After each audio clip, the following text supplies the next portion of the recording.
Hi there, good afternoon. Mayur Kalbak from Pune. I'm making this video because there were a lot of people who were very keen to know about the Aghori, and especially in the context of the book that I wrote. Pardon me for my throat.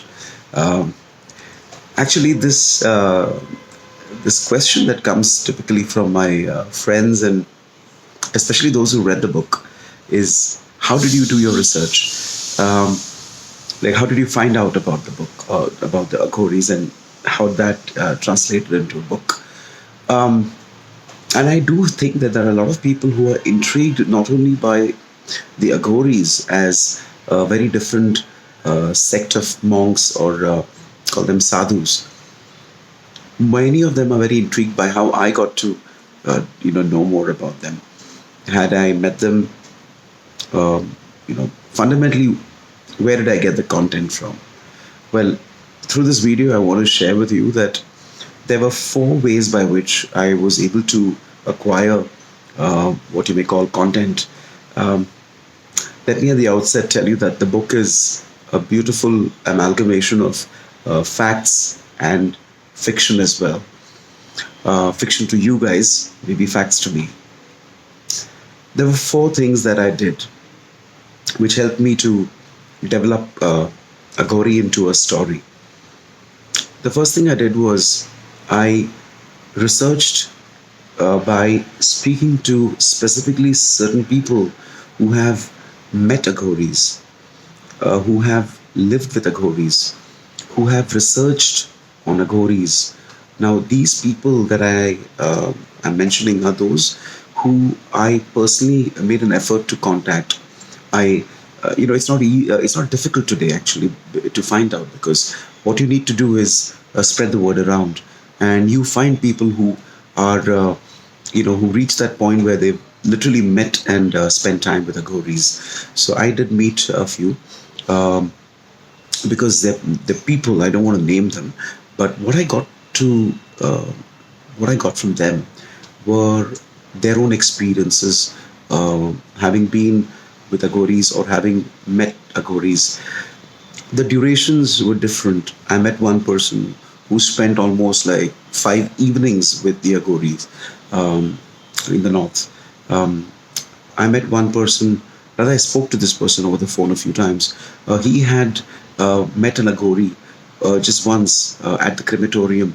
And so, as he said, that I think it was almost 5 hours at the crematorium was a life changing experience for him because he got to learn a lot. Um, so, that's one way that I got to understand. The second, I personally read about Agoris. There are people who've written about Aghoris. Now, I don't say this with respect to only books. There are people who've written, could be, articles about Aghoris. So I read about them.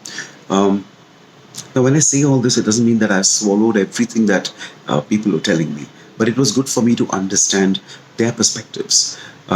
So I read. Third is I watched. Now, you'll be surprised to know there are quite a few um, documentaries on Aghoris, quite a few. And so it's not that whatever that I saw, like I said, I just swallowed it up and believed. No, it was just for me to understand uh, the documentary person's perspective. And then it's up to me what I feel. Because the fourth one is the most important one, which is uh, I made it a point to myself get to meet a couple of Agori Babas. I can't go into the specific details of it because I'm not supposed to.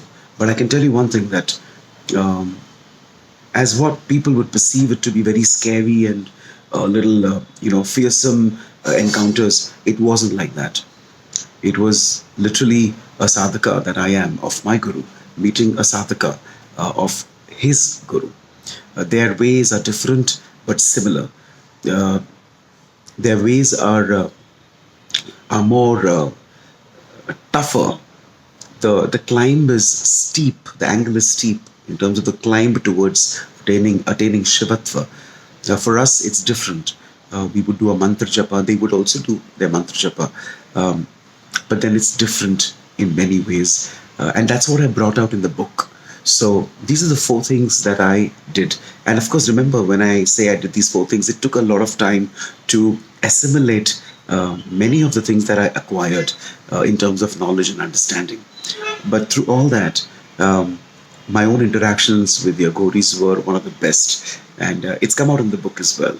So, yeah, this is what I wanted to share with you and probably respond to some of your questions about how did I manage to write a book. It's based on the acquiring of a lot of content and understanding.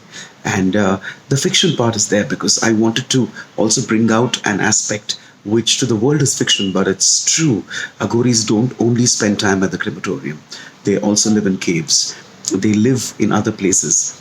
But because we don't take an effort or make an effort to go and find out, we only, look at they spending time at crematoriums because that's the easiest place to find them. So you'll find in the book certain aspects which, because we don't know, we think it's fiction. So that's it for this particular video. Just wanted to talk about how I got to build the content behind the story, Aghori, an untold story. Take care. You have a good evening.